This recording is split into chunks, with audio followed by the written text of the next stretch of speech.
ప్రార్థన చేసుకుని ఈ ఉదయకాలపు కుటుంబ ప్రార్థన మనం ప్రారంభించుకుందాం.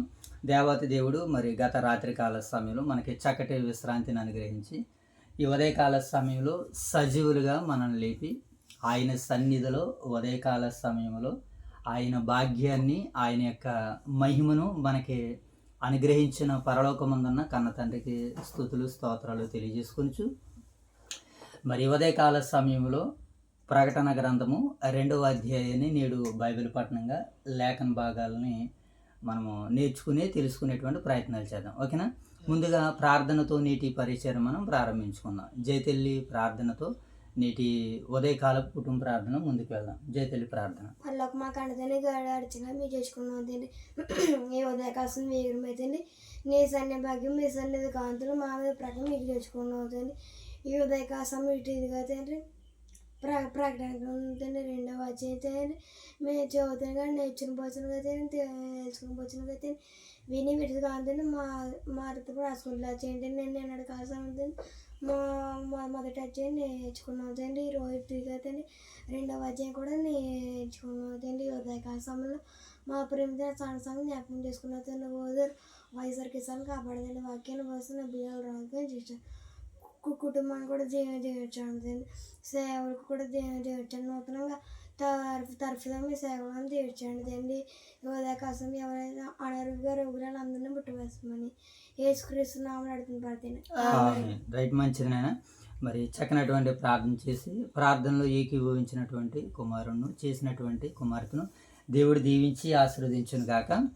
రైట్, మంచిదినైనా మరి ఉదయకాల సమయంలో మనం ప్రకటన గ్రంథాన్ని మనం నేర్చుకుంటున్నాం కదా. నిజంగా ఈ ప్రకటన గ్రంథం మనం ఎలా నేర్చుకోవడానికి దేవుడు చక్కటి అవకాశాన్ని, భాగ్యాన్ని ఇచ్చాడు. ఎందుకనంటే ఈ ప్రకటన గ్రంథం వ్రాసినటువంటి ఆయన కూడా దేవుడు ఆయన్ని వాడుకోవడానికి ఆయన అర్హమైనటువంటి పాత్రగా ఉన్నాడు కనుకనే ఆయన ద్వారాగా ఈ ప్రకటన గ్రంథాన్ని దేవుడు వ్రాయించాడు. సో ఇప్పుడు ఆదికాండము ఎవరి ద్వారాగా రాయబడింది, ఎవరు రాశారంటే మోసే గారు. ఇప్పుడు ప్రారంభాన్ని వ్రాసినటువంటి ఆయనకు ఒక చరిత్ర ఉంటుంది కదా. ఆయన మోసే ఎంత గొప్పవాడైతే ఆయన చేత రాయించాడు అనేటువంటి ఆలోచన మనకు వస్తే ప్రారంభం ఆదికాండం అయితే ఇప్పుడు ముగింపు ఏంటి మనకి బైబిల్ గ్రంథంలో? ప్రకటన గ్రంథం. ఇప్పుడు ఈ ప్రకటన గ్రంథాన్ని ముగించడానికి, ప్రకటన గ్రంథాన్ని వ్రాయడానికి దేవుడు ఎవరిని సెలెక్ట్ చేసుకున్నాడో ఇలా యోహాను గారిని ఎందుకు సెలెక్ట్ చేసుకున్నాడు మన ప్రశ్న. ఏంటి మర్చిపోవు? యోహాను గారిని ఎందుకు సెలెక్ట్ చేసుకున్నాడు ఆయన? మరి ఆయనకి శిష్యులు ఎంతోమంది ఉన్నారు కదా.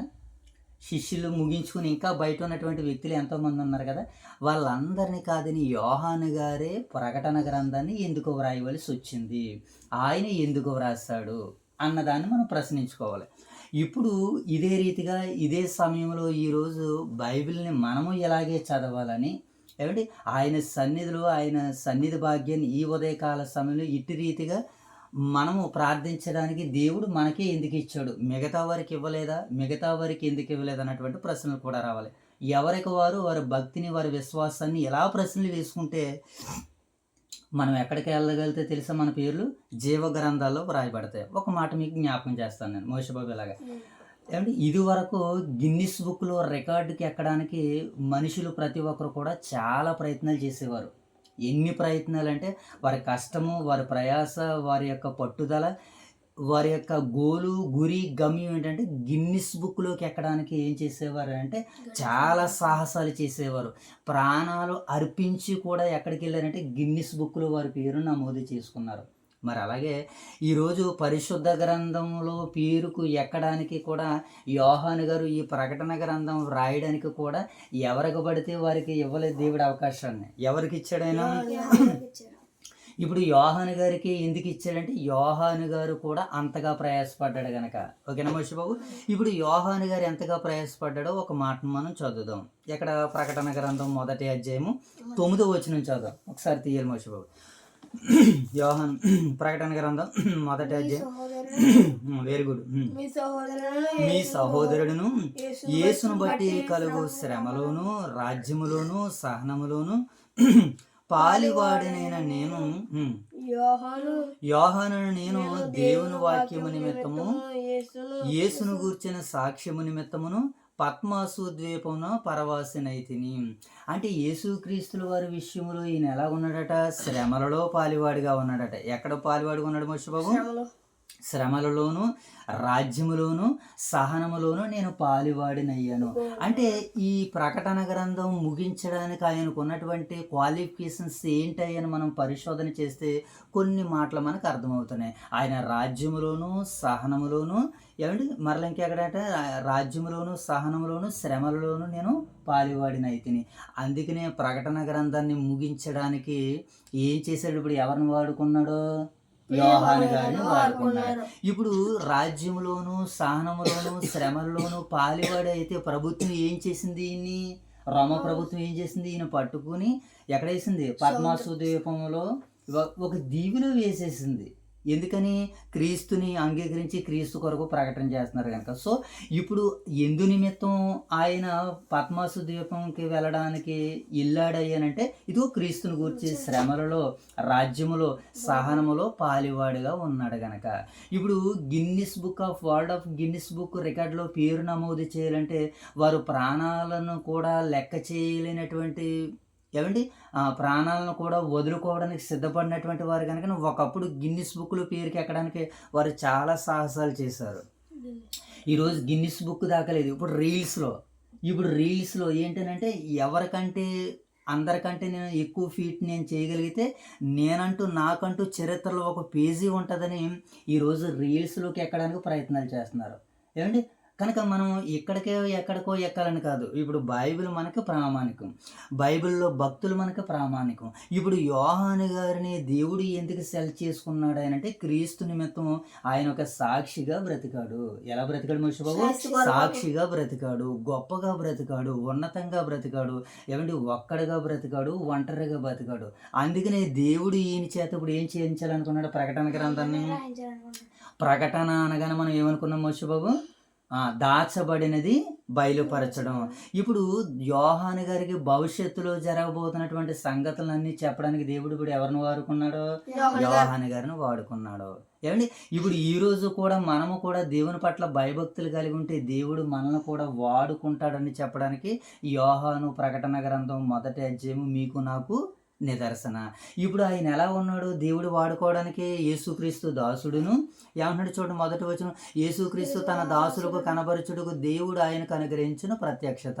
ఈ సంగతులు త్వరలో సంభవింపనై ఉన్నవి. ఆయన తన దూత ద్వారాగా వర్తమానం పంపి తన దాసుడైన యోహానుకు వాటిని సూచించును. అంటే ఈ సంగతులు చెప్పడానికి దేవుడు ఎవరిని సెలెక్ట్ చేసుకున్నాడు? యోహాను గారిని సెలెక్ట్ చేసుకున్నాడు. యోహాను గారిని సెలెక్ట్ చేసుకోవడానికి ఆయన ఎలాగున్నాడనంటే క్రీస్తు కొరకు నమ్మకమైనటువంటి గొప్ప వ్యక్తిగా ఆయన బ్రతుకుతున్నాడు, జీవించాడు. అందుకని ఇప్పుడు భవిష్యత్తును అంతటిని దేవుడు ఎవరి చేత చెప్పించాలనుకున్నాడంటే యోహాను గారి చేత. యోహానికి ఎంత ఆధిక్యతనిచ్చాడో చూడండి.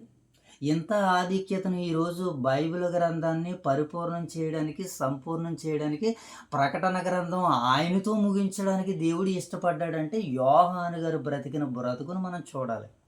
అంతేగాని ఏమంటే ఏ బ్రతకకుండా ఉన్నత స్థాయిని, ఉన్నతి స్థితిలో, ఉన్నతమైనటువంటి సమృద్ధిని చూడాలనుకోవడం, అనుభవించాలనుకోవడం అది కేవలం దురాశ అవుతుంది తప్ప ఏమంటే దేవుని ఆశ అయితే కాదు.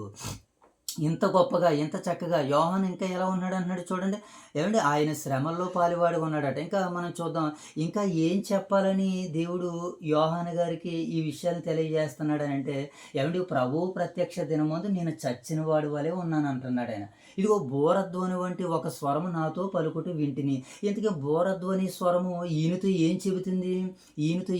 అంటే ప్రభు అయిన యేసుక్రీస్తుల వారు ఆయన ఎంత గొప్పవాడు 1వ అధ్యాయంలో చెబుతున్నాడు. యేసుక్రీస్తుల వారు ఎంత గొప్పవాడు ఆ మాటను మనం చూద్దాం. చూడండి ఒకసారి ఇదే అధ్యాయం 12వ వచనం చదువు మోషబాబు.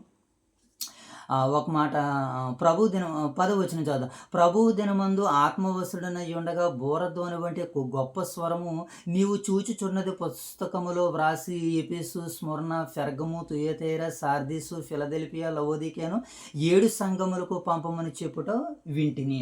అంటే ఇప్పుడు యోహాను గారిని దేవుడు ఎందుకు ఏర్పాటు చేసుకున్నాడంటే ఆసియాలో ఉన్నటువంటి 7 సంఘాలకి ఈ విషయాల్ని చేరవేయాలి. ఈ సమాచారాన్ని అంతటిని చేరవేయడానికి యోహాను గారిని దేవుడు ఎలా వాడుకున్నాడు? ఒక దూత దూతగా. ఓకేనా. ఇప్పుడు యోహాను గారు ఈ విషయాలన్నీ చూశాడు. చూడగానే ఏమండి దూత వచ్చి ఈ విషయాలన్నీ చెప్పిన తర్వాత ఏం జరిగిందో 12వ వచనం చదువుదాం. ఇది వినగా నాతో మాట్లాడుచున్న స్వరము ఏమిటో అని నేను తిరిగి చూడగా ఏమంటే 7 సువర్ణ దీపస్తంభములను 7 దీపస్తంభముల మధ్య మనుష్య కుమారుని పోలిన యొక్కని చూసి తిని ఆయన పాదముల మట్టుకు ధరించిన వస్త్రము ధరించుకుని రమ్మునకు బంగారు దట్టు కట్టుకుని ఉండెను. ఆయన తలయు తల వెంట్రుకలను తెల్లని ఉన్నిని పోలినవై హిమమంత ధవలముగా ఉండెను. ఆయన నేత్రములు అగ్నిజ్వాలల వలె ఉండెను. ఆయన పాదములు కొలిమిలో పుటం వేయబడు ఏమిటి మెరీచున్న అపరంజితో సమానమై ఉండెను. ఆయన కంఠస్వరము విస్తార జల ప్రవాహములతో నిండి ఉండెను.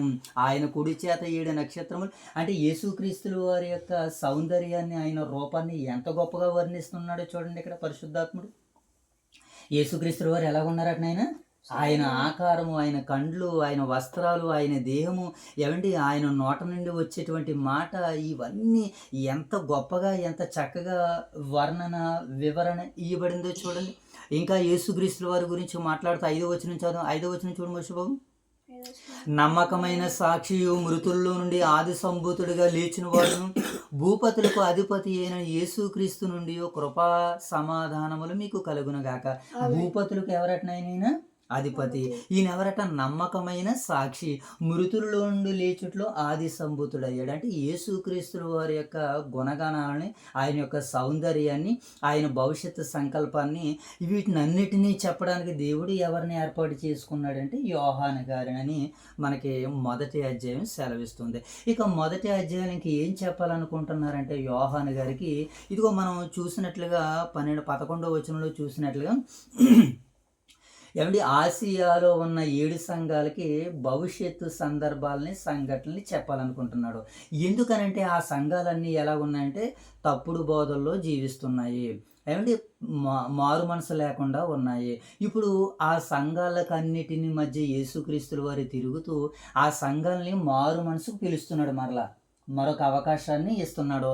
పశ్చాత్తాప పడమంటున్నాడు సంఘాలు. సో ఇప్పుడు 7 సువర్ణ దీపస్తంభాలు, 7 నక్షత్రాలు. 7 నక్షత్రాలు అనగా ఏంటి? 7 సంఘాల దూతలు. 7 దీపస్తంభాలు అంటే 7 సంఘాలు అని మనకి ప్రకటన గ్రంథం మొదటి అధ్యాయం ద్వారా మనం విన్నటువంటి వర్తమానం. ఓకే రైట్ అన్న. ఇప్పుడు 2వ అధ్యాయంలోనికి వెళ్ళే ప్రయత్నాలు చేద్దాం. ఓకేనా. ఇప్పుడు ఈ 2వ అధ్యాయంలో మనకి ఏం కనబడుతుంది అంటే ప్రకటన గ్రంథంలో 2వ అధ్యాయంలో 4 సంఘాల గురించి ఇక్కడ మనం ఈరోజు వర్తమానంగా వినబోతున్నాం. ఎన్ని సంఘాలు మోషబాబు? 4 సంఘాలు. మొదటి సంఘం ఏంటి? ఎఫెసు, ఏమండి, అలాగే తర్వాత స్ముర్న, తర్వాత పెర్గము, తర్వాత తుయతైర అనేటువంటి 4 సంఘాల గురించి మనం నేర్చుకోబోతున్నాం. ఈ 4 సంఘాల్లో ఉన్నటువంటి విషయాల ద్వారాగా మరి దేవుడు మనకి ఎలాంటి పాఠాలను అందించాలనుకుంటున్నాడో, ఆయన నేర్పించాలనుకుంటున్నాడో కొద్దిసేపు మనము వాక్య ధ్యానంలోనికి వెళ్దాం. ఓకేనా మోషబాబు? So right. ఇప్పుడు ప్రకటన గ్రంథం 2వ అధ్యాయము ముందుగా నేపథ్యాన్ని చూద్దాం. ఓకేనా మోషబాబు? ముందుగా నేపథ్యాన్ని చూద్దాం. ఈ అధ్యాయం అంతా కూడా అనేక అధ్యాయాల కంటే ఈ అధ్యాయం చాలా ప్రాముఖ్యమైనటువంటిదని యోహాను గారు తన మాటల ద్వారా తెలియజేస్తున్నాడు. ఓకేనా మోషబాబు? ఇందులో ప్రభు అయిన యేసుక్రీస్తు ఆసియా ప్రాంతంలోని 7 సంఘాలలో మొదటి 4 సంఘాలకు సందేశాలను ఇస్తున్నాడు. ఏంటి మోషబాబు? మొదటి 4 సంఘాలకు సందేశాన్ని ఇస్తున్నాడు. దాంట్లో మొదటిది ఏంటంటే ఎఫెసు, స్ముర్న, తర్వాత పెర్గము, తర్వాత 4వది ఏంటి? తుయతైర. ఎన్ని సంఘాల గురించి మోషబాబు? 4 సంఘాల గురించి ఏమండి మరి ఇక్కడ చెబుతున్నట్లుగా మనకు కనబడుతుంది. సో ఇప్పుడు ఈ అధ్యాయం ద్వారాగా యేసుక్రీస్తు సంఘాలను పరిశీలించే ప్రభుగా, వారి మంచి పనులను ఏమండి ప్రశ్నించేవాడుగా, తప్పులను సరిదిద్దేవాడుగా, పశ్చాత్తాపానికి పిలిచేవారుగా కనబడుతున్నారు. ఇప్పుడు ఈ 4 అధ్యాయాల్లో లేదా ఈ 4 సంఘాల్లో యేసుక్రీస్తుల వారు ఎలా కనబడుతున్నారట మోషబాబు? మొట్టమొదటిగా వారి పనులన్నింటినీ అనగా వారి క్రియలన్నింటినీ పరిశీలించేవాడిగా, అండ్ వారి తప్పులను గద్దించేవాడిగా, మరలా వారికి పశ్చాత్తాపాన్ని అనగా మారు మనసుకు పిలుస్తున్నట్లుగా మనకి ఈ 7 అధ్యాయాల ద్వారాగా మనకు కనబడుతుంది. సో ముందుగా ముందుగా కొన్ని మాటలు మనం చూద్దాం. ఇప్పుడు అపోస్తుడైనటువంటి యోహాను ఇప్పుడు ఎక్కడ వేయబడ్డాడు? ఆయన పద్మాసు ద్వీపంలో వేయబడ్డాడు. పద్మాసు ద్వీపంలో నిర్బంధంలో ఉన్నాడు. ఇప్పుడు యేసుక్రీస్తుల వారు అక్కడ ప్రత్యక్షమై ఈ ప్రకటనను ఇచ్చాడు. ప్రకటన అనగానే ఏంటి? దాచబడిన దానిని బయలుపరచడం. ఓకే, ఇప్పుడు క్రీస్తు శకం 95వ ప్రాంతంలో ఈ గ్రంథం వ్రాయబడినట్లు మనం చూస్తున్నాం. ఇప్పుడు రాయబడింది మోసబాబు. ఇప్పుడు ఆ కాలంలో సంఘాలు ఎలాగున్నాయంటే, ఆ కాలంలో సంఘాలు ఎలా ఉన్నాయి మోసబాబు? హింసను ఎదుర్కొంటున్నాయి. ఆ కాలంలో సంఘాలు ఎలా ఉన్నాయి మోసబాబు? ఇప్పుడు హింసలను ఎదుర్కొన్నటువంటి వారు ఎలా తట్టుకోవాలో పరిశుద్ధాత్ముడు యేసుక్రీస్తుల వారు, యోహాను గారు ఈ సంఘాలకి సూచనలను, సలహాలను అందిస్తున్నారు. ఓకేనా? ఆ సమయంలో సంఘాలు ఎలా ఉన్నాయి మోసబాబు? హింసను ఎదుర్కొంటున్నాయి. మొదటి మాట ఇది. రెండవది ఏంటంటే తప్పుడు బోధనలు ఎదుర్కొంటున్నాయి. ఏం చేస్తున్నాయి మోసబాబు? ఆధ్యాత్మిక చల్లదనానికి గురవుతున్నాయి. ఆధ్యాత్మిక చల్లదనానికి ఏమవుతున్నాయి? గురవుతున్నాయి. నాలుగవది ఏంటంటే విగ్రహారాధన ప్రలోభములో పడుతున్నారు. విగ్రహారాధన ప్రలోభములో ఉన్నారు. అంటే ఇలా కొన్ని 4 విషయాల్లో వీళ్ళు ఎలా ఉన్నారంటే సందిగ్ధంగా ఉన్నారు, అడుగు ముందుకు వేయలేకపోతున్నారు. ఇప్పుడు అలాంటి వారికి ప్రోత్సాహానికి, ఉత్సాహానికి ఇవ్వడానికి యోహాను గారి ద్వారాగా యేసుక్రీస్తుల వారు తండ్రి అయినటువంటి దేవుడు ఈ విషయాల్ని పరిశుద్ధాత్ముడు తెలియజేయాలనుకుంటున్నాడు. ఓకేనా? ఇప్పుడు మనం చూద్దాం. అందుకే ప్రభు ఈ సంఘాన్ని పరిశీలించి ఒక ప్రత్యేక సందేశాన్ని ఇస్తున్నాడు. ఏమండి, ఇక ఈ అధ్యాయ తీర్మానాన్ని మనం చూద్దాం. ఈ అధ్యాయ సారాంశాన్ని చూద్దాం. ముందుగా ఎఫెసీ సంఘానికి సందేశము ఏమని పంపబడిందో దూత ద్వారాగా, యోహాను గారి ద్వారాగా ఇప్పుడు మనము సారాంశంలో మొదటి భాగాన్ని చూద్దాం. ఓకేనా మోసబాబు? మొదట 1 నుంచి 7 వచనాలు మంచి విషయాలు. ముందుగా ఏడు మోసబాబు? మంచి విషయాలు. ఇక్కడ ఈ ఎఫెసీ సంఘానికి ఏముందంటే కష్టపడి పనిచేస్తుంది. ఏం చేస్తుంది? ఎదరకొండాలి మోసబాబు. కష్టపడి పనిచేస్తుంది. రెండవది ఏంటంటే ఏమంటే తప్పుడు అపోస్తులు. అలా కాదు, నువ్వు ఇందాక కూర్చున్న దాంట్లోనే ఇలా వెనక్కి ఎరగబడి ఉండకుండా పెర్ఫెక్ట్గా కూర్చోవాలని చెప్తున్నాను నేను. మరలా మాట్లాడించుకోవడం. సో ఇప్పుడు మంచి పనులు అనమాట. ఇప్పుడు ఈ సంఘం ఏం చేస్తుందంటే కష్టపడి పనిచేస్తుంది. రెండవది ఏంటంటే తప్పుడు బోధకులు ఎవరో కూడా పరిశీలించే స్థాయికి ఎదిగింది. ఎవరో? ఈ ఎఫెసీ సంఘం. ఇవి మంచి విషయాలు అనమాట. ఇక సహనంతో కూడా ఉంది. ఏ సంఘం అది? ఎఫెసీ సంఘం. చూసారా, ఈ సంఘానికి ఉన్నటువంటి గుడ్ క్వాలిటీస్, చాలా గుడ్ క్వాలిటీస్ ఉన్నాయి. ఇక వీరిలో ఒక లోపం ఉంది. ఏంటి మోసబాబు? ఏంటి ఆ లోపం అంటే మొదట నీకుండిన ప్రేమను విడిచిపెట్టితివి. ఏం జరిగిందట మోసబాబు? మొదటి వీరికి ఉన్నటువంటి ప్రేమను విడిచిపెట్టారు. రెండవది ఏంటంటే సంఘం సేవ చేస్తుంది కానీ క్రీస్తుపై ఉన్న ఆ మొదటి ప్రేమ తగ్గిపోయింది. ఇప్పుడు ఏమి తగ్గిపోయింది? వీళ్ళకి మొదటి ప్రేమ తగ్గిపోయింది. ఇది లోపం. ఇప్పుడు ఆజ్ఞ ఇస్తున్నాడు అనమాట. ఆజ్ఞ ఏంటంటే జ్ఞాపకం చేసుకో అంటున్నాడు. ఏంటి జ్ఞాపకం? మొదట నీకు ఉండిన ప్రేమను వదిలిపెట్టేది కనుక ఆ ప్రేమను జ్ఞాపకం చేసుకో. రెండవది ఏంటంటే పశ్చాత్తాప పడమంటున్నాడు. ఏం చేయమంటున్నాడు మోసబాబు? పశ్చాత్తాప పడాలి. ఎప్పుడైతే పశ్చాత్తాపడ్డామో మనము మరలా మొదటి క్రియలను, మొదటి ప్రేమను పొందుకోవడానికి అవకాశము ఉంటుంది. ఇక వాగ్దానం. ఈ సంఘానికి ఏమండి యేసుక్రీస్తులో ఇచ్చే వాగ్దానం ఏంటంటే జయించిన వానికి జీవవృక్ష ఫలము తినుటకు అనుమతినిస్తానంటున్నాడు. ఏమేమి చేస్తాడట? జయించు వానికి జీవవృక్ష ఫలములు తినుటకు అనుమతినిస్తానని అంటున్నాడు. సేవ మాత్రమే సరిపోదు కానీ క్రీస్తుపై ప్రేమ ఉండాలని ఈ మొదటి ఎఫెసీ సంఘానికి ఏమండి దూత ద్వారాగా క్రీస్తు వారు, యోహాను గారు, పరిశుద్ధాత్ముడు అందిస్తున్నటువంటి శుభ సమాచారం. ఓకేనా? సేవ మాత్రమే సరిపోదు. ఏముండాలి మనకి? క్రీస్తుపై ప్రేమ ఉండాలి. సో ఇప్పుడు ఈ భాగాల్లో మనము లేఖన భాగాల్లో చూద్దాం. 2వ అధ్యాయం మొదటి నుంచి చదువున్నాను. ఎఫెసీలో ఉన్న సంఘపు దూతకు ఎలాగో వ్రాయము. 7 నక్షత్రములు తన కుడి చేత పట్టుకుని 7 దీపస్తంభముల మధ్య సంచరించువాడు చెప్పు సంగతులు ఏమనగా నీ క్రియలను, నీ కష్టమును, నీ సహనమును నేను ఎరుగుదును. వీళ్ళకి ఎలా ఉన్నాయట? సంఘంలో క్రియలు చేస్తున్నారట. రెండవది ఏంటి? కష్టపడుతున్నారట. ఏం చేస్తున్నారు మోసబాబు? మూడోది సహనం కలిగి ఉన్నారు. ఏమండి ఒక సంఘానికి ఈ 3 క్వాలిఫికేషన్స్ సరిపోతాయి. నిజంగా వాస్తవానికి చెప్పుకోవాలంటే ఈ 3 క్వాలిఫికేషన్స్ సరిపోతాయి. ఇంకేమన్నాడో చూడండి. నీవు దుష్టులను సహింపలేవని అపోస్తులు కాకే తాము అపోస్తులమని చెప్పుకుని వారిని పరీక్షించి వారు అబాధ్యకులని నీవు కనుగొంటివి. ఏమంటే ఎఫెసీ సంఘానికి ఇంకా ఎంత క్యాడర్ ఉందనంటే, ఎంత వాళ్ళకి డిగ్నిటీ ఉందనంటే, వాళ్ళు ఎంతటి సామర్థ్యం అనంటే, వారు ఎంతటి ఏమండి వాళ్ళు ఒక మాటలో చెప్పాలంటే వారు ఎంతటి తెలివైన వారు మనం చెప్పాలంటే, వాళ్ళు ఒరిజినల్ సేవకులు ఎవరో, ఏమండి డూప్లికేట్ సేవకులు ఎవరో చెప్పగలుగుతున్నారంటే ఎవరు? వాళ్ళు ఎఫెసీ సంఘం. ఆ సంఘాన్ని ఇంత గొప్పగా ప్రోత్సహిస్తున్నాడు. వారిని పరీక్షించి అబద్ధికులను నీవు కనుగొంటివి. నీవు సహనం కలిగి నా నామము నిమిత్తం భారము భరించి అలయలేదనియు నేను ఎరుగుదును. ఏమంటే ఆయన నామాన్ని ఏం చేశారట, వీళ్ళందరూ కూడా భరించారు.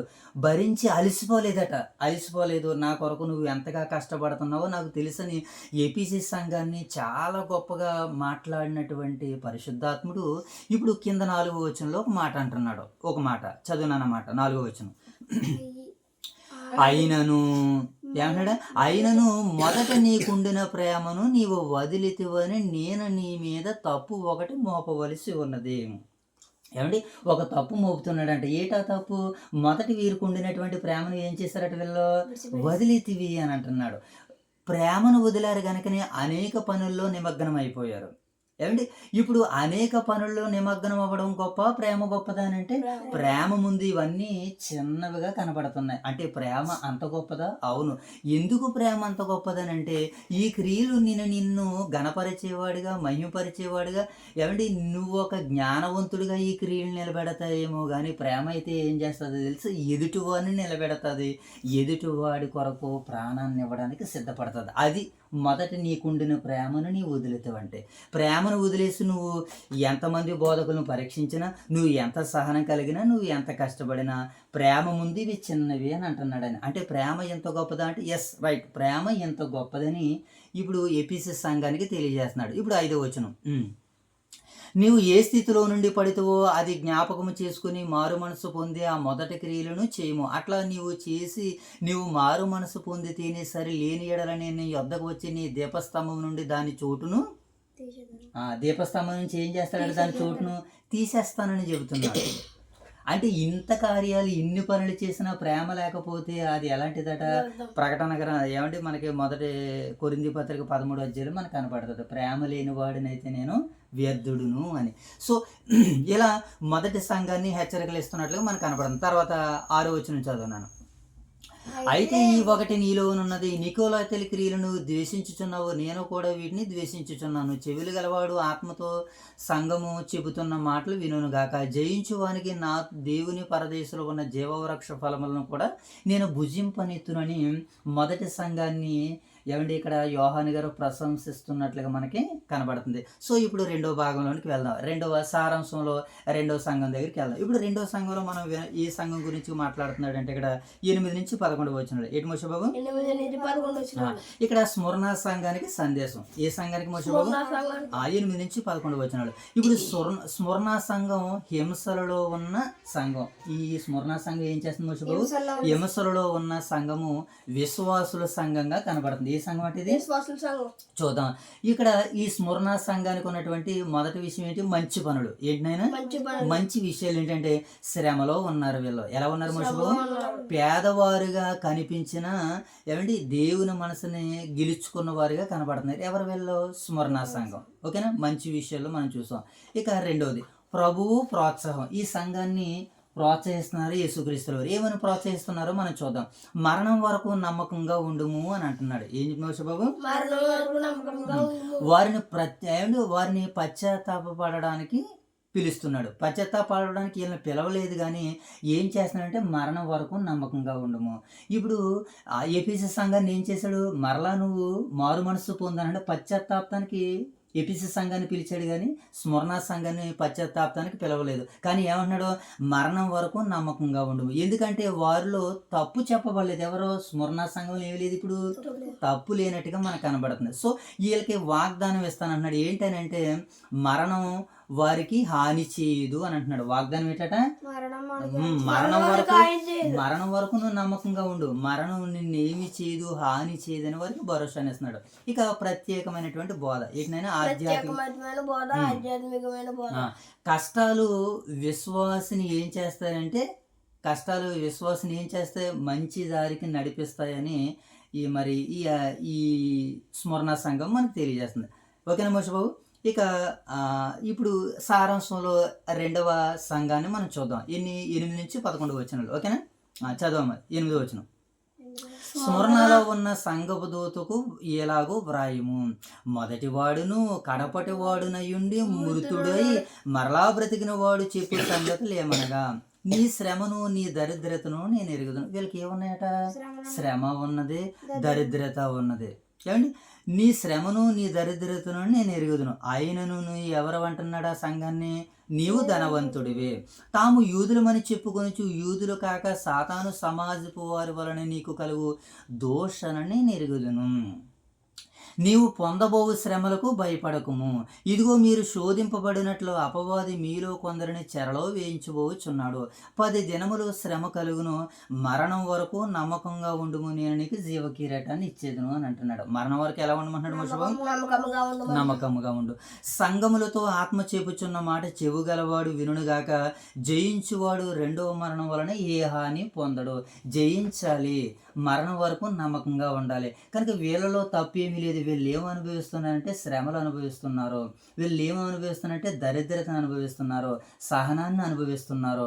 కనుక ఈ స్మరణ సంఘానికి ఏముందంటే ఏ లోపాలు, ఏ ఇబ్బందులు, సమస్యలు లేవు. సంఘం కొరకు, క్రీస్తు కొరకు ఎన్ని పాటలు పడాలో అన్ని పాటలు స్మరణ సంఘం పడుతున్నట్లుగా మనకి కనబడుతుంది. సో ఇప్పుడు సారాంశంలో రెండవ సంఘాన్ని చూసాం. మొదటి సంఘం ఏంటి మోషబాబు? ఈ రెండవ సంఘం ఏంటి?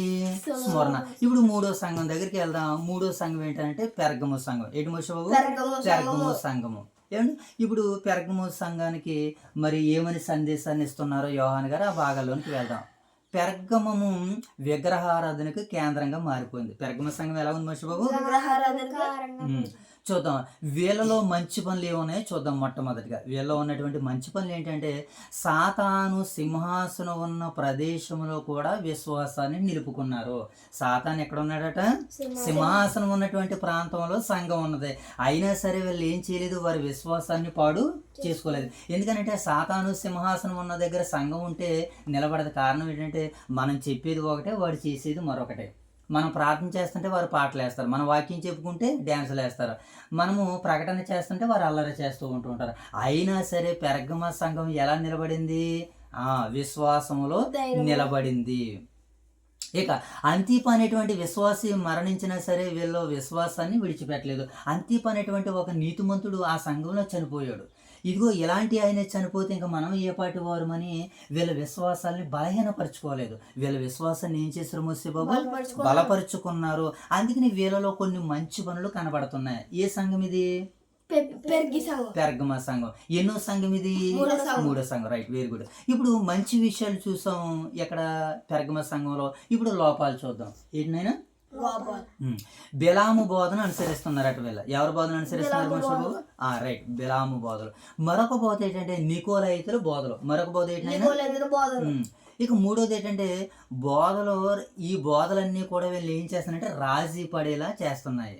విగ్రహారాధన వ్యభిచారానికి దారి చేస్తుంది. కనుక ఈ తప్పుడు బోధలు, ఈ వ్యభిచారాలు, ఈ నికోలైతుల బోధలు, బిలాము బోధలు వీళ్ళని ఏం చేస్తున్నాయి అని అంటే వీళ్ళని ఏం చేస్తున్నాయంటే పాడు చేస్తున్నాయి, రాజీ పడేటట్టుగా చేస్తున్నాయి. సో ఇప్పుడు సంఘము రాజీ పడొద్దు, లోకంతో పొత్తు గడపొద్దు, లోకానికి దూరంగా ఉండాలని ఆజ్ఞ ఇస్తున్నాడు అనమాట. ఎవరికి? పెర్గమ సంఘానికి ఆజ్ఞ ఇస్తున్నాడు. అంటే పశ్చాత్తాపడమని చెబుతున్నాడు అనమాట. ఇది ఆజ్ఞ.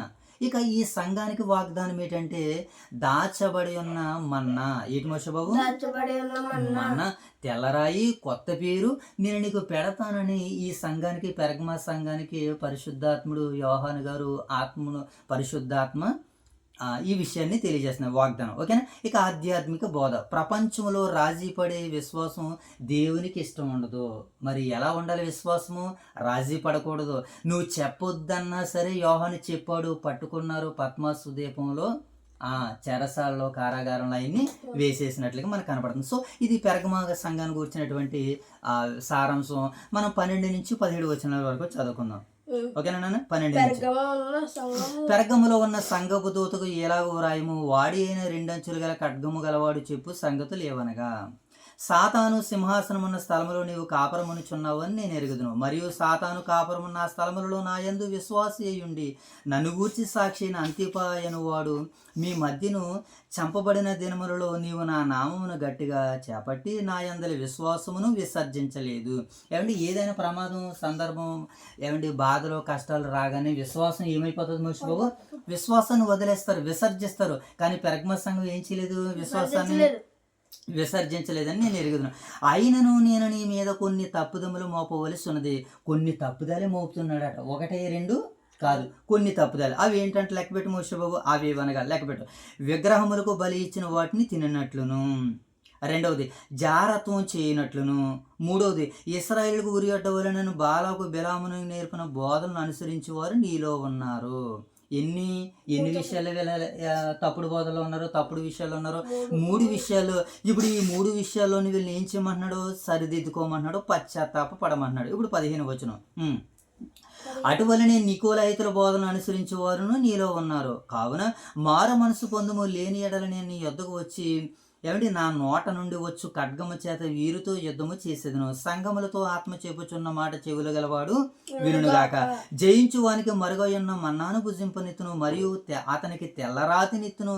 ఆ రాతి మీద చెక్కబడిన ఒక క్రొత్త పేరుండును, పొందిన వానికి గాని మరి అది ఎవరికి తెలియదు. కనుక ఇప్పుడు పెరగమ సంఘానికి ఆయన ఏమని తెలియజేస్తున్నాడంటే కొన్ని తప్పుదలు ఉన్నాయి బోధ విషయంలో, విగ్రహారాధన విషయంలో. కనుక ఇప్పుడు వాటిని అన్నిటిని ఏం చేయమన్నాడు? మరలా సరి చేసుకుంటున్నాడంటే పశ్చాత్తాపాన్ని ఇస్తున్నాడు, మారు మనసు పొందమంటున్నాడు. పశ్చాత్తాప పడడం అనేటువంటిది మనిషికి దేవుడు ఇస్తున్నటువంటి మరొక పునర్జన్మ అనమాట, మరొక అవకాశాన్ని ఇస్తున్నాడు. కనుక పెరగమ సంఘంలో ఉన్నటువంటి మరి వారిలో ఉన్నటువంటి బలహీనతలు ఏం చూసాము, వారిలో ఉన్నటువంటి బలం ఏంటో మనము చూసాము. బలాన్ని చూపించాడు, బలహీనతలను చూపించాడు. ఇప్పుడు బలహీనతలను సరిదిద్దుకుంటే మనం పడిపోయే అవకాశము లేదు. సో ఇప్పుడు 3వ సంఘాన్ని మనము ముగించుకున్నాం. ఇప్పుడు 4వ సంఘం దగ్గరికి వెళ్దాం. ఓకేనా మోషబాబు? సారాంశంలో 4వ భాగం మనం చూద్దాం. ఇప్పుడు మనం చివరిగా నేర్చుకోబోతుంది అంటే తుయతైర సంఘం. ఏడు మోషబాబు? ఈ తుయతైర సంఘానికి సందేశం ఏమని ఇస్తున్నాడో మనం లేఖనాలు చూద్దాం. 18 నుంచి 29 వచనాలు. ఏంటి మోషబాబు?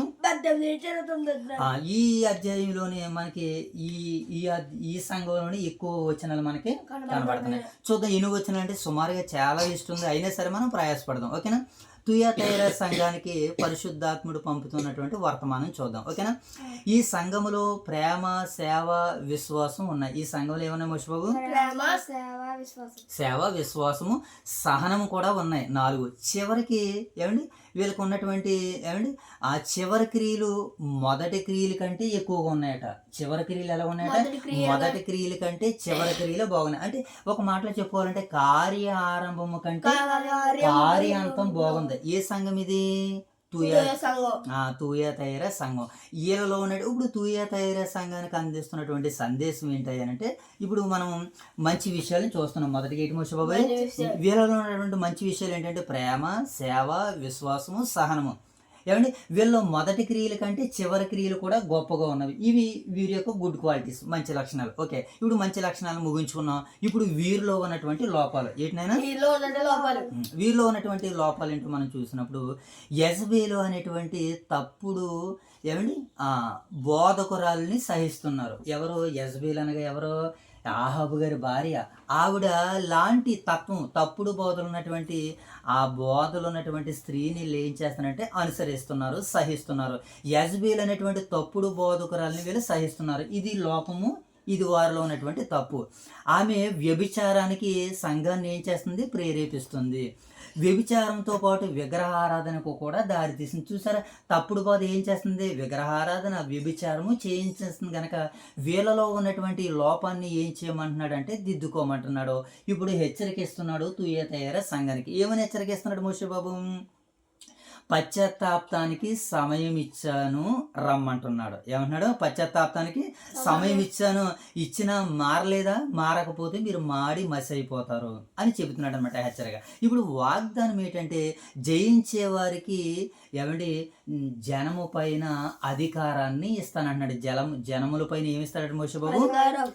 ఆధ్యాత్మిక బోధ ఏంటంటే సంఘాలలో తప్పుడు బోధకులకు స్థానం ఇవ్వకూడదు. సంఘాలు ఏం చేయకూడదు? జైతల్లి, తప్పుడు బోధకులకు స్థానం ఇవ్వకూడదు. ఇప్పుడు చివరి భాగాలు మనం చదువుదాం. ఏంటది? 18 నుంచి 29 వచనాలు. ఇప్పుడు ఏ సంఘాన్ని నేర్చుకుంటాం మనము? తుయతైర సంఘం. మొదటి సంఘం ఏంటి? ఎఫెసు. రెండో సంఘం ఏంటి? స్మరణ. మూడో సంఘం ఏంటి? పెరగము. 4వది ఏంటి? తుయతైర. తుయతైర సంఘాన్ని గురించి మనం చూద్దాం. ఎన్ని వచనము? చదవాలి. తుయతైరలో ఉన్న సంఘపు దూతగా ఎలాగో వ్రాయము. అగ్ని జ్వాలల వంటి కన్నులను, అపరంజిని పోలిన వాని పాదములను దేవుని కుమారుడు చెప్పు సంగతులేమనగా, నీ క్రియలను, నీ ప్రేమను, నీ విశ్వాసమును, నీ పరిచర్యను, నీ సహనమును నేను ఎరుగుదును. వీళ్ళకి ఎన్ని గుడ్ క్వాలిటీస్ ఉన్నాయి చూడు మోషేబాబు. ఏంటంటే మొదట నీ క్రియలను, నీ ప్రేమను, నీ విశ్వాసమును, నీ పరిచర్యను, నీ సహనమును. అంటే 5 గుడ్ క్వాలిటీస్ ఉన్నాయి. ఈ సంఘానికి ఉన్నటువంటి గుడ్ క్వాలిటీస్ని మనం చూస్తే మనకు ఒక్కటే కూడా లేదేమో అనిపిస్తుంది. అవునా? అంతగా అనిపిస్తుంది. చూద్దాం. నీ మొదటి క్రియల కన్నా నీ కడపటి క్రియలు మరీ ఎక్కువైనని నేను ఎరుగుదును. అయినను నీ మీద తప్పు ఒకటి నేను మోపవలసి ఉన్నది. అది ఏదనగా, తాను ప్రవక్తినని చెప్పుకొనిచున్న యజబేలు స్త్రీని నువ్వు ఉండనిచ్చుచున్నావు. ఈ యజబేలు అనేటువంటి స్త్రీ ఏం చేస్తుంది? జారత్వం చేయుటకును, విగ్రహాలకు బలిచ్చిన వాటిని తినినట్లును, అది నా దాసులకు బోధించుచు వారిని మోసపురుచుచున్నది. ఈ తప్పుడు బోధకురాలు యెజబెల్ అనేటువంటి స్త్రీ ఏం చేస్తున్నట్టు జైతల్లి? మోసపుచ్చుతుంది. కనుక ఇలాంటి స్త్రీని సంఘంలో కానీ, కుటుంబంలో కానీ, సమాజంలో కానీ ఉండనివ్వకూడదు. ఇప్పుడు 21వ వచనం, మారు మనసు పొందుటకు నేను దానికి సమయం ఇచ్చితిని కానీ అది తన జారత్వమును విడిచిపెట్టగా మారు మనసు పొందనొల్లదు. అంటే పశ్చాత్తాపడమని ప్రభులు వారు చెప్పినా సరే పశ్చాత్తాపము పడలేదు. అవును ప్రియులారా, ఇప్పుడు దేవుని వాగ్దానాలను మనము అతిక్రమించిన, దేవుని ఆజ్ఞలను మనము ప్రేమించకపోయినా మనలోనూ కూడా భ్రష్టత్వం వస్తుంది. ఎప్పుడైతే భ్రష్టత్వం వచ్చిందో మనం పశ్చాత్తాపడడానికి మన మనసు కానీ, మన శరీరం కానీ ఏం చేయదు, అంగీకరించదు. ఎక్కడ దాకా ఎందుకు? ఉదయం ప్రార్థన చేయమని ఆత్మ ప్రేరేపిస్తుంది, మోకరించమని. చేస్తాం మనము? చేయము. రాత్రి పండుకునే ముందు ప్రార్థన చేయమని ఆత్మ ప్రేరేపిస్తుంది, మనం చేస్తామా? చేయము. ఇలా ఒకటి ఎప్పుడైతే చేయకుండా ఉంటాం, ఇవన్నీ కూడా ఏమైపోతాయంటే ఒకానొక రోజు మన మీదకి ఊరిగా మరణంగా మారిపోయే ప్రమాదం ఉందని ఇక్కడ చెబుతున్నాడు అనమాట. ఇదిగో నేను దానిని ఏం చేశానంటే, దానికి జారత్వం విడిచిపెట్టి మారు మనసు పొందనొల్లదు. ఇదిగో నేను దాన్ని మంచం పట్టించి దానితో కూడా వ్యభిచరించిన వారు దాని క్రియల విషయమై మారు మనసు పొందితేనే గాని వారిని బహుశ్రమల పాలు చేతును. ఇంకా చూడండి, దాని పిల్లలను నిశ్చయముగా చంపించదును. అందువలన అంతరింద్రములను హృదయములను పరీక్షించువాడును నేనే అని సంఘములన్నీ తెలుసుకొనును. మరియు మీలో ప్రతి వానికి వాని క్రియలు చొప్పున ఏమిస్తానంటున్నాడు ఆయన? ప్రతిఫలం ఇచ్చును. ఎన్ని వచనము? Very good. చదవాలన్నమాట. తర్వాత, అయితే తుయతైరులో కడమవారైన మీతో అనగా ఈ బోధను అంగీకరింపగా, ఏమండి తుయతైరులో కడమవారైనటువంటి కొందరు, అంటే ఈ సంఘంలోనే కొందరు ఏమండి దేవుని కొరకు బ్రతికేవారు ఉన్నారన్నట్టుగా మాట్లాడుతున్నాడు అని చూద్దాం. చదువునన్నమాట. 24వ వచనం, అయితే తుయతైరులో కడమవారైన మీతో అనగా ఈ బోధన అంగీకరింపక సాతాను యొక్క గూఢమైన సంగతులను ఎరగమని చెప్పుకొని వారందరితో నేను చెప్పుచున్నది ఏమనగా, మీ పైన ఏ భారమును పెట్టను. నేను వచ్చే వరకు మీకు కలిగి ఉన్నదాన్ని నేను చేయమన్నాడు, గట్టిగా పట్టుకోండి. తర్వాత మాట, నేను నా తండ్రి వలన అధికారం పొందినట్లు జయించుచు అంతం వరకు నా క్రియలను జాగ్రత్తగా చేయడానికి జనుల మీద అధికారము ఇచ్చేదను. అతడి ఇనుపు దండముతో వారిని ఏలును, వారు కొమ్మరి వాని పాత్ర వలె పగలగొట్టబడుదురు. మరియు అతనికి వేకువ చుక్కని ఇచ్చేదను. సంగములతో ఆత్మ చెప్పుచున్న మాట చెబుగలవాడు వినుగాక. ఈ రీతిగా మరి తుయతైర సంఘాన్ని దేవుడు ఎంత గొప్పగా ప్రేమించాడో, ఎంత చక్కగా ప్రేమించాడో వాటి వివరాలు, వాటి సందర్భాలని మనం చూసాం. సో ఇప్పుడు దేవుడు కూడా మనకు అవకాశాన్ని ఇస్తున్నాడు. ఏంటి అవకాశము? మారు మనసు పొందమని, ఆయన మహిమ కొరకు మనం జీవించమని. సో ఇక ఈ అధ్యాయ సారాంశానికి వెళ్దాం. ఏంటి మోషబాబు? ఈ అధ్యాయ సందేశంలో మనం చూస్తున్నప్పుడు యేసు ప్రతి సంఘాన్ని ఎలా పరిశీలిస్తున్నాడు, యేసుక్రీస్తుల వారు ప్రతి సంఘాన్ని ఏం పరిశీలిస్తున్నాడు? ఇప్పుడు ఇంతవరకు మనం మాట్లాడుకున్నటువంటి రీతిగా పరిశీలిస్తున్నాడు. మొదటి సంఘం, ఏపీసీ సంఘాన్ని ఎలా పరిశీలించాడు? ఆయన సేవలో వారు సహనములో ఉన్నారని చెబుతున్నాడు. ఇప్పుడు వాళ్ళని ఏం చేయమంటున్నాడు? మొదటి ప్రేమ కోల్పోయారు కదా, మొదటి ప్రేమని తిరిగి మరలా పొందమంటున్నాడు. ఇది ఏపీసీ సంఘం. ఓకేనా? రెండవది, ఇప్పుడు స్మరణ సంఘాన్ని ఆయన ఎలా ప్రశంసించాడు? విశ్వాసంలో వారు చాలా గొప్పగా ఉన్నారు అని. వారిని గద్దిస్తున్నాడు. ఏమని? విశ్వాసం లేదని. ఏం చేస్తున్నాడు మోషబాబు? విశ్వాసం లేదండి. ప్రశంసం ప్రారంభంలో విశ్వాసం బాగానే ఉంది, ముగింపులో వారికి విశ్వాసం లేదు కనుక మీరు మరణం వరకు నమ్మకంగా ఉండండి, విశ్వాసాన్ని కాపాడుకోండి అని గద్దిస్తున్నాడు. ఏ సంఘాన్ని?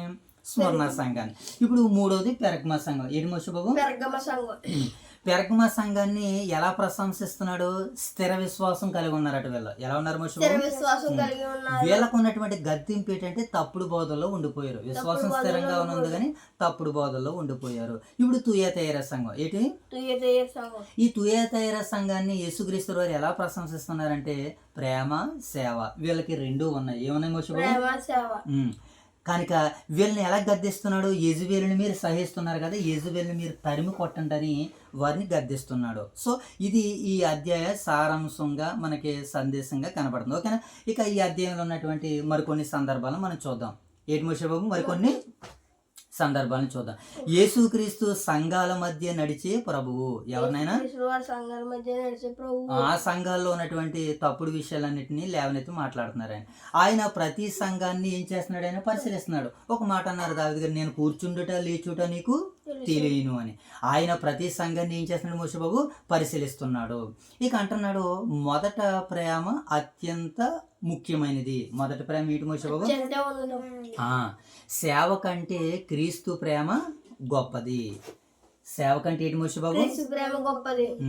హింసలను ఏం చేయాలట? హింసలను ఏమండి మనం ఏం చేయాలంటే సహించాలి. హింసలను ఏం చేయాలి మోషే బాబు? ఇప్పుడు స్మరణ సంఘం దీనికి ఒక ఉదాహరణగా ఉంది. స్మరణ సంఘము విశ్వాసంగా కూడా ఉంది, హింసలను తట్టుకుంది. అదే స్మరణ సంఘం. ఓకేనా? తప్పుడు బోధలను తిరస్కరించాలి. ఏంటి మోషే బాబు? తప్పుడు బోధలను తిరస్కరించాలి. బిలాము, నికోలాయితులు, ఏమండి యెజబెలు అనేటువంటి తప్పుడు బోధల సంఘాన్ని ఏం చేస్తే కలుషితం చేస్తాయి. కనుక తప్పుడు బోధల విషయంలో జాగ్రత్తగా ఉండాలని ఈ అధ్యాయం మనకి సందేశాల ద్వారాగా వివరణిస్తుంది. పశ్చాత్తాపానికి దేవుడు అవకాశం ఇస్తాడు. కానీ నిర్లక్ష్యం చేస్తే తీర్పు తప్పదు. ఏమండి జయించే వారికి ఏం చేస్తానన్నాడు? నిత్య జీవాన్ని ఇస్తానన్నాడు. ప్రతి సంఘానికి ఒక ప్రత్యేక వాగ్దానాన్ని ఇక్కడ యేసుక్రీస్తుల వారు పరిశుద్ధాత్ముడు ఇవ్వడం జరిగింది. ఇప్పుడు నేటి సంఘాలకి అన్వయింపు. ఏంటి మోషే బాబు? మనల్ని మనం ప్రశ్నించుకోవాలి. ఏమని ప్రశ్నించుకోవాలి? నేను మొదట ప్రేమ కలిగి ఉన్నానా లేదా అని. ఎవరికి వారు ఏం చేయాలి? కష్టాల్లోనూ క్రీస్తుకు నమ్మకంగా ఉన్నానా లేదా? నమ్మకంగా ఉన్నానా లేదా? ప్రపంచంలో రాజీ పడి బ్రతుకుతున్నానా? తప్పుడు బోధలను గుర్తిస్తున్నానా లేదా? పశ్చాత్తాప జీవితం గడుపుతున్నానా లేదని ఎవరికి వారు ఏం చేయాలి మోషే బాబు? పరిశీలించుకోవాలని ఈ అధ్యాయం మనకి సెలవిస్తుంది. ఇక చివరిగా ముగింపులో మనం చూడగలిగినట్లయితే ఈ రెండవ అధ్యాయం కేవలం ఏమంటే ప్రభు సంఘాలకు రాసినటువంటి లేఖలే కాదు కానీ నేటి ప్రతి సంఘానికి, ప్రతి విశ్వాసకి దేవుని ప్రత్యక్ష సందేశంగా ఈ సందర్భాలను మనము అర్థం చేసుకోవాలి.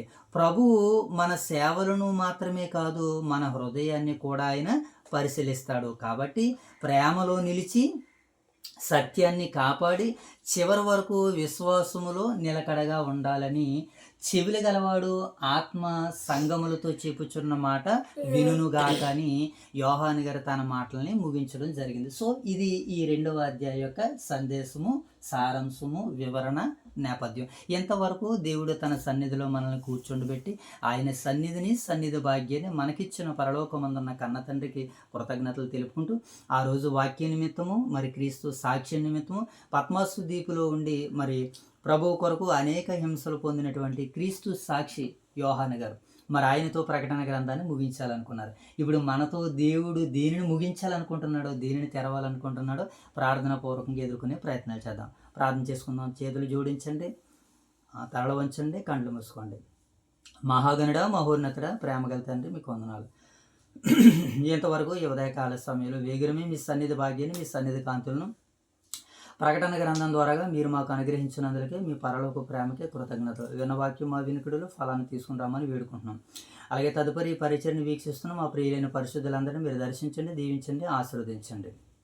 తండ్రి ప్రభా, మరి యొక్క సమయంలో మీరు మమ్మల్ని ప్రేమించి ఇచ్చినటువంటి మా యొక్క స్థానిక సంఘాలను దీవించి ఆశీర్వదించండి.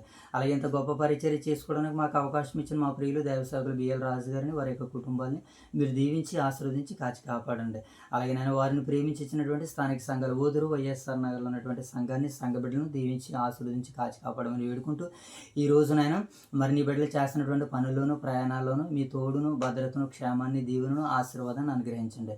తండ్రి ఈ దినమును కావలసిన నడిపింపును ఆత్మశక్తిని నీ ప్రియులైన పరిశుద్ధులందరికీ నాకును మాకును దయచేయండి. ఈ దినమంతట్లో మిమ్మల్ని చూడగలిగే కన్నులను, మీకు లోబడగలిగే మంచి మనసును, మారు మనసును మాకు దయచేయమని వేడుకుంటూ తండ్రి ఈరోజు స్థానిక సంఘం ద్వారాగా నాయన వార శ్రీనివాస్ గారు, వారి యొక్క జ్యోతి గారు, వారి యొక్క కుటుంబము నాయన, వారి యొక్క నాయన తండ్రి అన్నదమ్ములు, వారి యొక్క అక్క బావలు, వారు అందరూ కలిసి నాయన తండ్రి స్థానిక సంఘ బిడ్డలతోనైనా రజస్వల ఫంక్షన్ వేడుకునైనా సిద్ధం చేశారు ప్రభా. మరి ఆ కూడికని ఏర్పాటు చేస్తున్న కుటుంబాన్ని జ్ఞాపకం చేసుకుంటున్నాం తండ్రి. ఆ కుటుంబంలో నేను మరి తలపెడుతున్న ఈ కార్యం తండ్రి మీకు మహిమకరంగా అనేక మంది బిడ్డలకు దీవెనకరంగా మీరు జరిగించండి. ఈరోజు దైవ సేవకుల ద్వారా ఈ కార్యక్రమాన్ని జరిగిస్తుండగా మీరే తండ్రి ఘనత మహిమ ప్రభావాలు పొందుకోమని వేడుకుంటూ తండ్రి మరి యొక్క కార్యానికి కావలసినటువంటి వాతావరణాన్ని దయచేయండి. చక్కటి వర్తమానం దైవ సేవకుల ద్వారా వినిపించండి, నేర్పించండి.